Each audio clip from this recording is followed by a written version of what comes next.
This one is about, we had to make an unexpected trip. This is my first trip to the Philippines. It was an unexpected trip to my grandfather's funeral. So we took, it was like a week, it was like really short. It was pretty much 3 days of traveling, 3 days being there, and 3 days traveling back. So it was like a plane ride and a 9-hour bus ride. So anyway, it was an adventure. So. We traveled in darkness for 25 hours. I was falling in and out of sleep, catching glimpses of the city and random voices around me. At 12 a.m., the city was still so alive.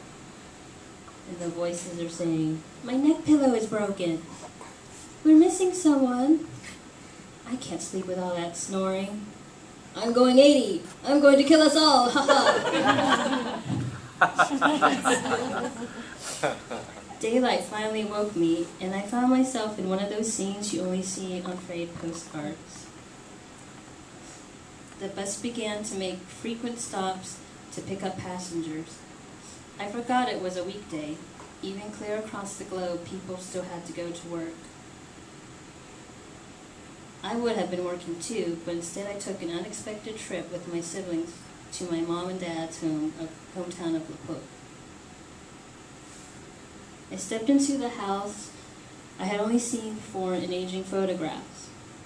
It was a house steeped in much history: the marriage of my grandparents, World War II, my mother's childhood, my parents' marriage, and the births of my 2 eldest siblings. I was finally going to meet relatives whom I had only heard stories about, but through the saddest of circumstances. You see, we took this trip to attend the funeral of my grandfather, my lolo. He had passed away a couple days earlier. My mom and dad arrived before us to participate in the 9-day vigil and wake scheduled in his honor. This was a strange way to experience my first ever trip to the Philippines, so I tried my best to soak in all of my surroundings. The house sat on a busy freeway, all 2 lanes of it. Motorcycles and jeepneys sped past and rattled the house.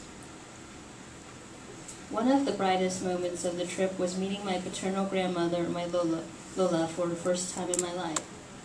She was cooking in the kitchen. We cried in each other's arms among the eggplant and fish.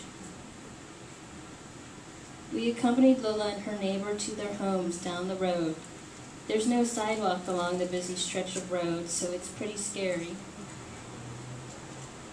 In front of Lola's neighbor's house, we saw an untouched plate of food. Her son had recently passed away. She left the food out so that when his spirit came to visit, he would have something to eat. My mom's house was still abuzz with people. The house was open for the entire neighborhood to pay their respects and attend prayer services. Then they stayed up through the entire night playing cards, drinking, singing, and talking.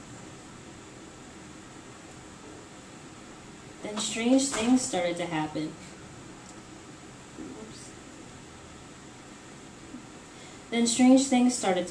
An earthquake rumbled, followed by a typhoon. Then crazy creatures showed up in the weirdest places. Oh, what was that? Smack! So as an extra precaution, my mom and grandmother had to undergo certain rituals to get rid of bad luck and any evil spirits. For 9 days they could not bathe. They had to wash their hands with vinegar and later wash their hair with ashes. Between all the spooky occurrences, there was always the breathtaking surroundings to rescue us. On the last day of our trip, we drove out to the beach at Solok. We rented a boat that glided us across the water. The ocean was so clear and the sky was so blue that they create a mirror image of each other. While we started to pack our luggage, we helped Mom sort through Lola's things. My sister took his old tennis racket, and I was enthralled by his surf detergent t-shirt. During the hours leading up to our departure, I made sure to savor the food I knew wouldn't taste quite the same back home. I I tried desperately to store as many images of Lipog in my head so as not to forget any single moment. One of these moments I can still remember clearly as we waited for the bus to take us to Manila and then home. All of the lolas, aunties, and friends came to say goodbye.